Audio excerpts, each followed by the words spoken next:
So just a little bit of the intro story, and we're only here for 30 minutes, and we've used up one or two of them already. So I just want to give Cameron's bio. A lifelong entrepreneur who started his first company at the age of 20.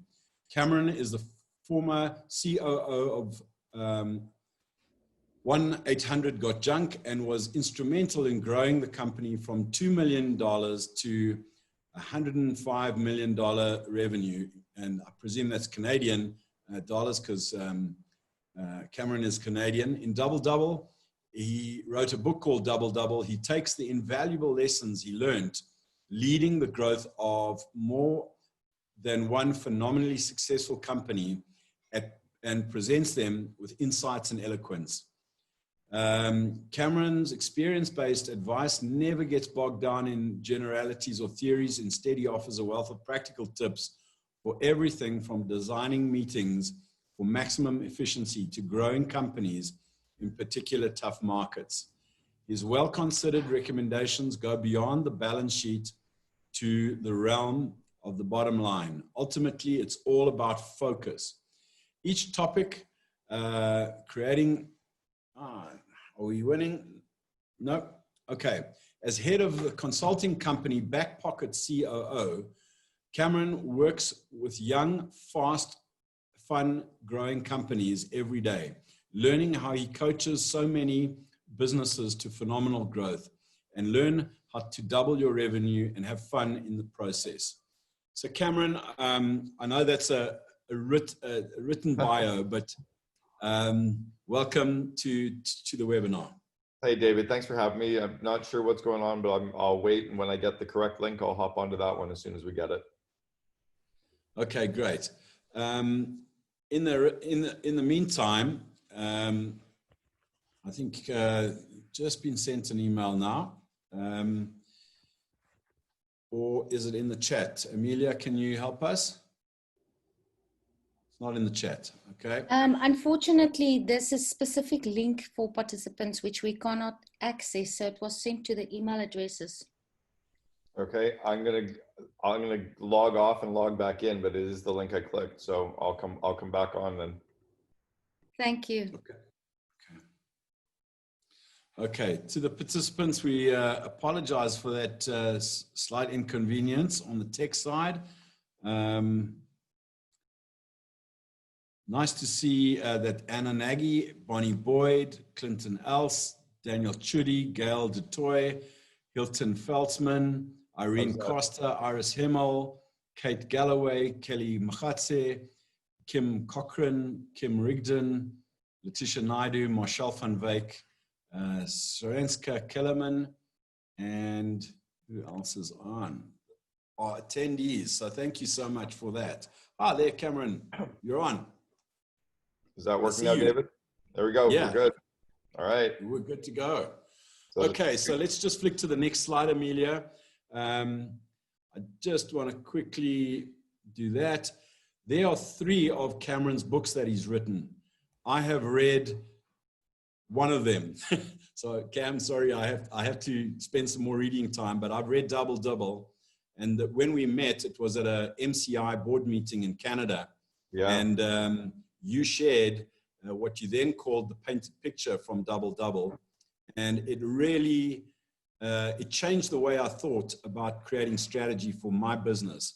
And yeah, so thank you for that, writing a book like that I could understand and execute on.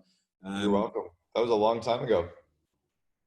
Yeah, it was. Amelia, can you take down the PowerPoint now and let's go to a full screen with Cameron? There we go. Hey, David. Hi. We're good. So yeah, that was a long time ago, but so Cam, tell us, what have you been up to? Wow, so that was probably about 8 years ago now. And since then, I've been coaching CEOs and their executive teams around the world. I've coached a monarchy in the Middle East. I coached the CEO and the second in command at Sprint. I've coached about 100 different CEOs and entrepreneurial organizations globally. I've now done paid speaking events in 26 countries on 6 continents. And I've actually written 5 books now. So we got to get you some. We'll send them over to you. That's phenomenal. And, you know, to the audience, Cam's doing, has done this as a personal favor to me, because he knows how much our travel and meetings industry is suffering during this time of the COVID crisis. And, you know, we've put this Cam together as a podcast or webinar to inspire and help our industry. Many of us have had our businesses absolutely devastated. Hotels are closed. You know the economic devastation that this has caused. So thank you for volunteering your time. I know you get paid big bucks to do this kind of thing, and you've given from the heart. And I know you're a man of gratitude and put it out there, and this is paying it forward. So thank you, Cam. We really appreciate it. I'm happy to, and I know the industry well. Like you said, you and I met when you were with a group called MCI Global, and I led the strategic planning for Sebastian Tondur and Roger for 5 years in a row. Went to Berlin, Singapore, Amsterdam, Montreal, and a fifth city that I can't pull where the heck it was, but 5 years in a row led that. And so I just got a lot of familiarity with the industry. And I've been, you know, as I've been speaking at conferences for so many years now in so many countries, I understand the people in the space, and I'm very empathetic to it for sure. So how do you want to best approach this? Do you want me to give you some tips? Do you want me to do some Q&A? What's the best way for us to? Yeah, Cam, look, we want to hear from you. So I want to give you the rest of this time to talk into it from a perspective of, there are people whose businesses are devastated right now, and they need to use this time to create a painted picture or a vivid vision of the future that they would like to see. How do you do that? Why do you do that? And some tips for those people in sort of a shut down position, because each one of our businesses have to refire. Yeah. And refiring is going to demand a different mindset. It's going to take a different energy, and it's an opportunity to kick old habits out and replace them with some good stuff. And that's what we want to hear from you. Okay, sounds good. So first off, we are going to emerge from this. Some of us are going to emerge faster than others. Some of us will emerge stronger than others. Some of us will emerge differently. You know, in every economic downturn, in every recession, and I've led companies. I owned my first company back in 1987 when the first one that I had to operate a business through was 87 and 88. I also was building a company called 1-800-GOT-JUNK during the 2001 economic downturn, when the NASDAQ dropped by 78% with the fall of the dot-com era. And then I was coaching about 20 or so CEOs through the 2008-2009 global financial crisis. So this is the fourth time I've faced something like this. Now it's different in that we're shut down, but it's similar in that we will emerge. So the key right now is to remember that you need to leave the past in the past, right? We've heard that saying that the past is history, the future's a mystery, the present is a gift. We have to treat this as, it's hard, but we have to treat this as a gift, as a time to relook at our business. Many of us over the last 10 years got sloppy. You know, we overhired, we overspent, we overinvested. We didn't really stay focused because growth was just happening. You know, it was easy to make money in the last 10 years. If it was tough in the last 10 years, you might want to re-examine why you're doing business, because it was, for the most part, pretty easy to be able to do well in the last 10 years. So right now, more than ever, leaders need to lead. Followers are dying to follow. More than ever in the last 10 years, the 97% of the people that aren't leaders are really looking for someone to lead them and inspire them and take them out of this time that we're in right now. It's quite intriguing, actually. I'm a Canadian, but following what's happening in the American system right now, Trump is doing pretty much a daily press release and really leading the nation and leading the world in talking about where he wants to take them. And as much as I dislike him as a human being, I'm very enamored with the fact that he understands the ability to communicate and lead and communicate and lead and inspire and only talk about the future and give hope. And I think that's where we all need to turn now, because misery loves company. And the more that we keep talking about how bad it is and how horrible it is and how terrible it is and how negative it is, the more we're going to have that confirmation bias and suck ourselves into that doom loop. So, as an example, I have a very large network of CEOs that I coach. I've just landed 7 new coaching clients in the last 6 weeks. They all pay me about $2,600 an hour to coach them. They sign up for a year of coaching in advance. One of my other friends, who's been coaching CEOs for 7 years, was complaining, oh, it's terrible. My clients are all quitting. My clients are all struggling. I'm like, well, maybe it's a mindset. And why did you take companies that were in turnarounds and failing? I only work with highly successful companies. So there's a bit of a mindset that you need to get yourself into. There's a shift that you need to get yourself into. So what David is talking about, years ago, we used to call it a painted picture. We retermed that about 3 years ago, to call it a vivid vision. So the vivid vision concept is basically this. It's you leaning out into the future, almost as if you're going to travel in a time machine, and you go out 3 years to December 31st, 2022. So let's call it 2.5-ish years out to December 31st, 2022. And I want you to pretend that you're walking around your business and you describe everything you can see in the future. I want you to describe the meetings that you're running. I want you to describe your leadership team. I want you to describe your employees. And you're going to put down 3 or 4 bullet points about each area that I'm going to raise. So you're going to describe your marketing. You'll describe your IT infrastructure. You'll describe the use of Zoom in your meetings. You'll describe the use of remote attendees in your meetings. You'll describe your sales. You'll describe your metrics. You'll talk about what your customers are saying about you and what your employees are talking about you. You'll describe the culture of your business. You'll talk about relationships with your accountants and industry that you work within and the associations or masterminds that you're a part of. You'll describe your company as if you're walking around it 3 years from now without understanding how it happened. Remember, if you get into a time machine and travel out to the future, you don't know how it happened. You can just describe what it looks like. So what you're going to do with all of these rough notes is you're going to pull all of these rough notes together and create a draft document, about a 4-page written description of what your company looks like, acts like, and feels like 3 years from today. Now I'm going to stop there for a second, and I'm going to come back to it in a second, but I'm going to explain why this process starts to really work. Imagine for a second that you were a homeowner and you were renovating your kitchen. You'd bought a home and you wanted a whole new kitchen dropped into it, and you went to a contractor and you said, build me a dream kitchen. And then you leave and you come back 6 months later, the contractor would build you a dream kitchen, but it might not look anything like what you imagined. Maybe what you imagined was very open with a big island and recessed cabinetry, or beautiful high-end appliances. And maybe he put in a Wolf stove, but you wanted more of a French country look. And so the reality is you have a vision in your mind of what this beautiful kitchen looks like. If you don't describe it to the contractor doesn't know what to build. When you describe it with a lot of clarity by showing pictures and drawings and sketches and talking about your kitchen, the contractor can draw blueprints and plans and elevation drawings about what your kitchen will look like. And then you can sign off on their plans. They'll sign off on your vision. They'll hand the plans to all of the workers, and the workers will build your kitchen for you, or they'll build your house for you. The same holds true in your business.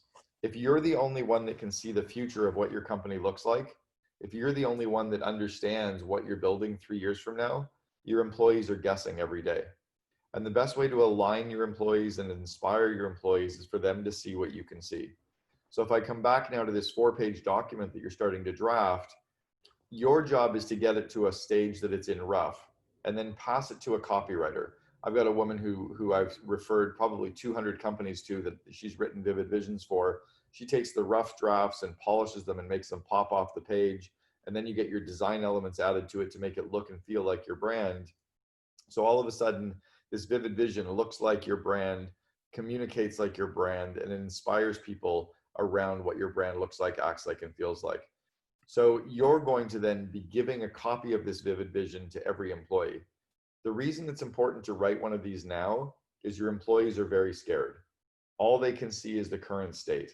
They can't see the future. They can't imagine the change. They don't understand what it's going to look like. But when they do see this, they'll either be inspired to go there or they'll decide to go somewhere else.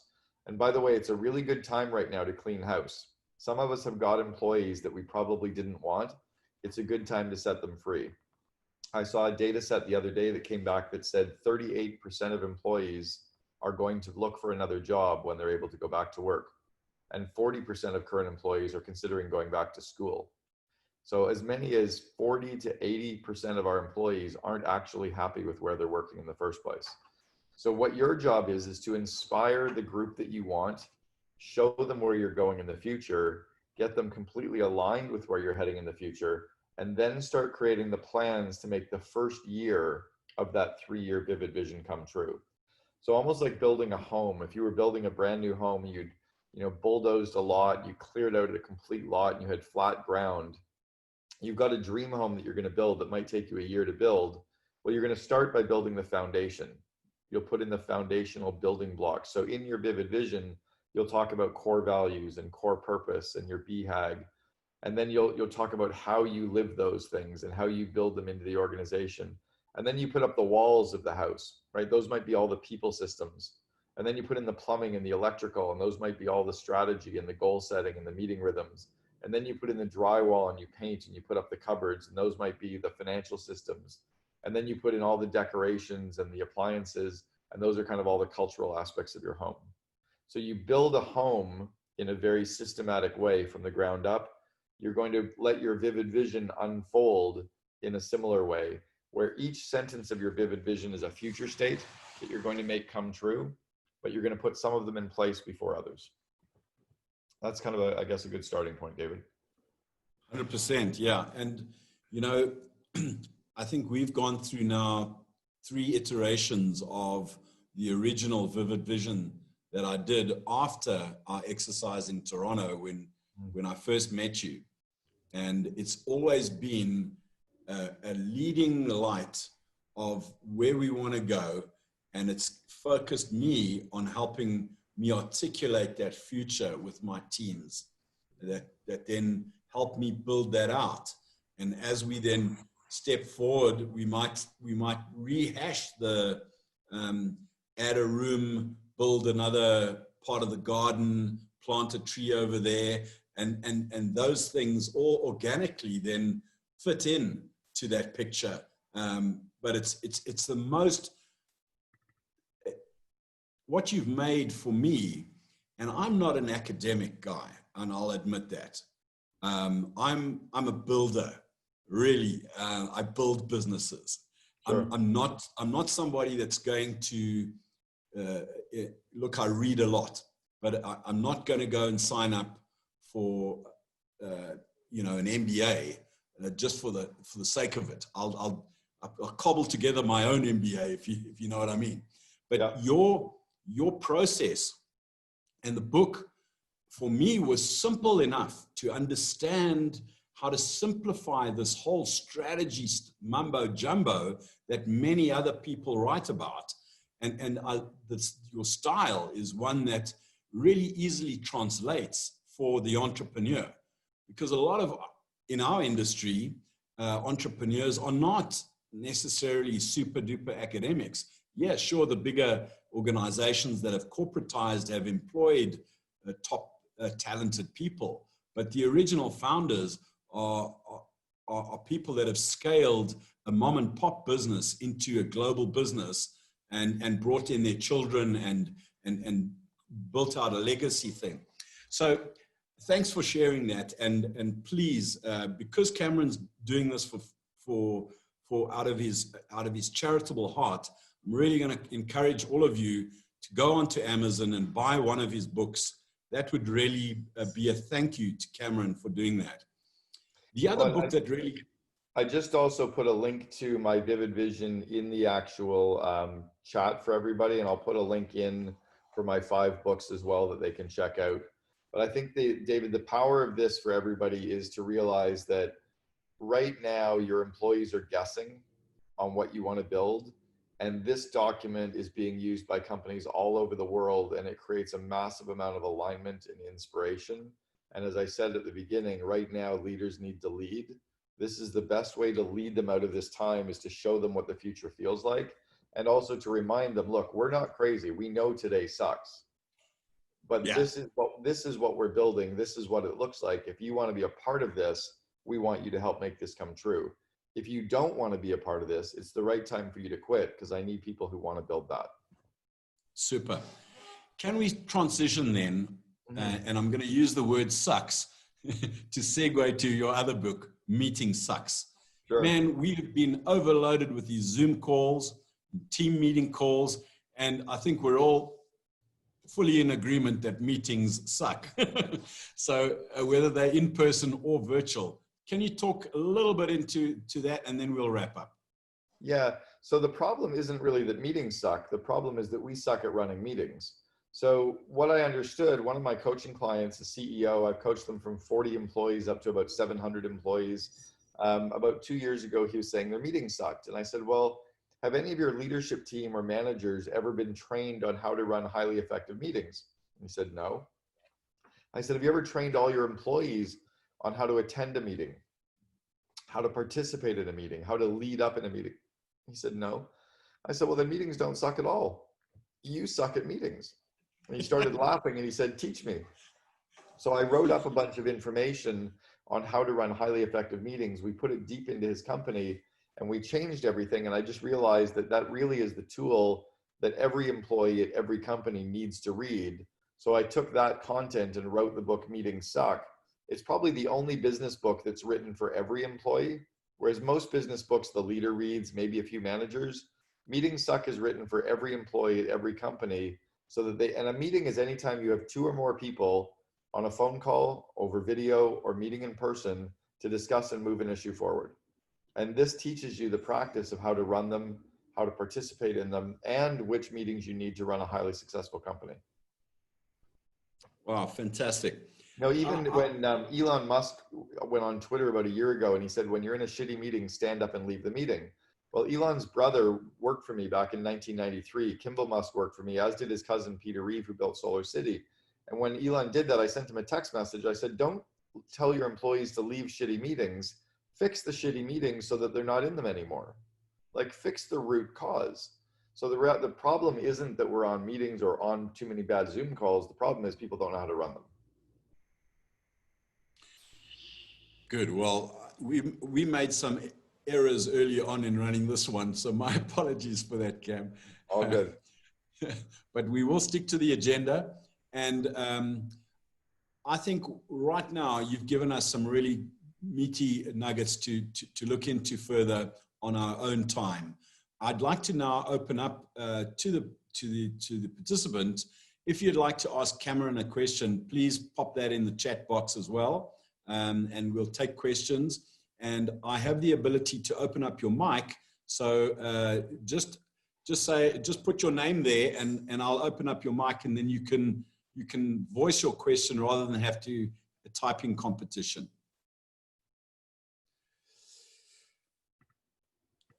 Cam, do you have any questions of the audience or of myself? Or well, I'll give them another couple of tips right now that are really helpful in this time as well. In chapter 11 of my book, Double Double, I talked about how to grow when it's slow, and it was really how to actually do well after an economic downturn.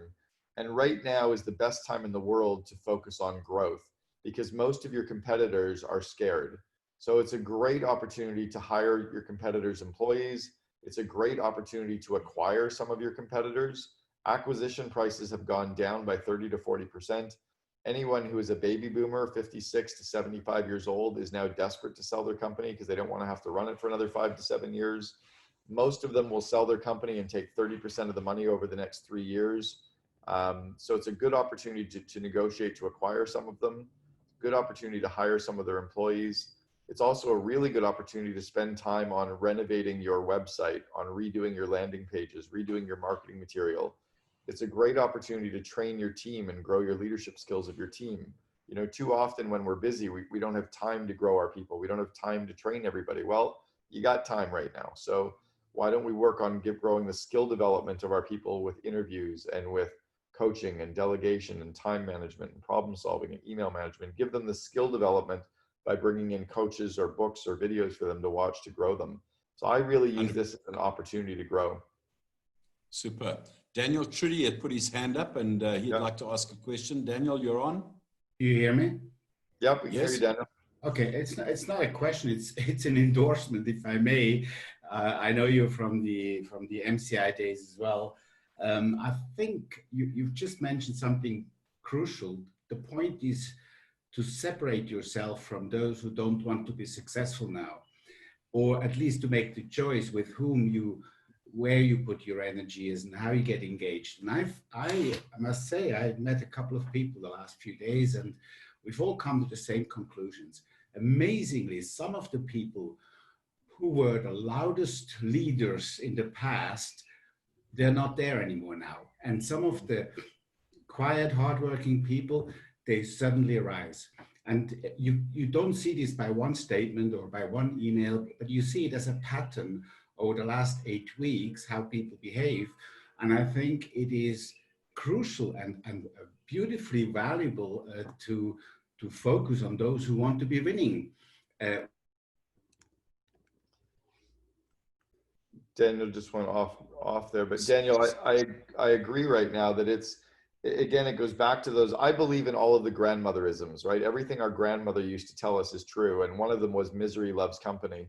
And it's just about energy right now. It's, can you spend your time with the positive, forward thinking, growth minded, abundance thinking people? You know, one of my friends, when I first was going into this COVID-19, he said, well, what's one thing you're going to do right now while you're off? And if any of you are watching right now, I'm learning that thing finally. Like I've always wanted to learn guitar. And so every day I'm practicing guitar, and I'm breaking one of the rules. I've got a guitar teacher coming to my house once a week, but fuck it. Like, I'm not going to live in like a monk forever, but I'm going to try to do something proactive during this time. I'm spending more time with my kids, and I'm looking at this time as an opportunity to grow. And then look what's happening to my business. My accountant just asked me the other day, he said, how are you doing right now? And I said, well, 4 record months in a row. And he goes, what do you mean? Like April was good too? I'm like, yeah, April was better than March, and January and February were records. And like, I'm actually having with all of my businesses doing quite well right now because it's a mindset. And again, I understand that some industries are much harder hit than others. Mine was too. You know, I was not able to go to the main TED conference. My speaking event at Traffic and Conversion was canceled. Speaking event at War Room was canceled. Both of my April and June events for my CO Alliance, I had to take them online instead of offline, but you figure it out. Anyway, I think there's an opportunity for all of you to really focus on the future and grow there. Yep, Cam, thanks so much. We're getting close to the end of the session. I really thank you, Daniel, for the endorsement there of Cam's thinking. Daniel's from Switzerland, and he's in Zurich, and he's been on our show before. So thank you, Daniel, for your support. Anna Nagy in Brazil. Anna, do you want to ask a question? I'm going to turn your microphone on now. Anna, you got to, unmute you. There we go. You're unmuted. Are you okay? I'm good. Hello. Hi, how are you? All good? I don't have any questions. I just wanted to say thank you. It was absolutely amazing. And if we could just listen to Cameron for another hour, it would be very good, very inspiring. Thank you, Anna. I appreciate it. Thank you. I'm reading Double and looking forward to reading the rest of the books. I'm actually going to really quickly, as we're talking, I'm going to pull up a quick video about me speaking about the Vivid Vision for about 30 minutes. I'll pull it up really quickly, and I'll see if I can share it in the chat. It may be really powerful for all of you to watch this. It just gives you more, a little bit more in depth than we were able to cover today. I'll put that in the chat for you right now.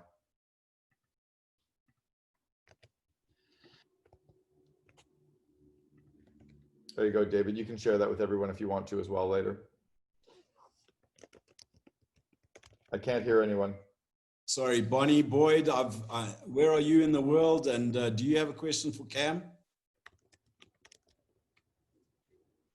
Unmute. Bonnie, are you there?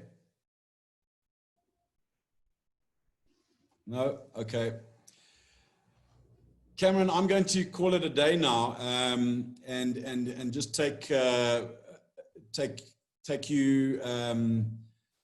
Just a big thank you from all of us. We will be. This has been recorded as a digital asset. I'm going to put it on my LinkedIn, my YouTube channel, and I'm also going to get it to you via your secretary. And please thank her for all the liaison work that she went into to set this up for us. You have a fantastic day.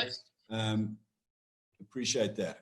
Thanks, David, as well. I actually put some of the links into the wrong section, so maybe you can share that with everybody, but I put the some of the links in the wrong ones, with the book and with my vivid vision. If you want to share that with people, that would be helpful for them to be able to read through the examples of what we were sharing and talking about. I will certainly do that. All right, thank mate, you take so care. much. Thanks for reaching out. I appreciate it. It's a pleasure. And thank you for everybody who have participated on this call. We really appreciate you. Thank you for spending the time, and good luck in your efforts to imagine the future, set up a compelling vision, translate that to your team, take your team with you into the future, and overcome this challenge that we have on our plate right now. Be strong, be safe, and keep winning.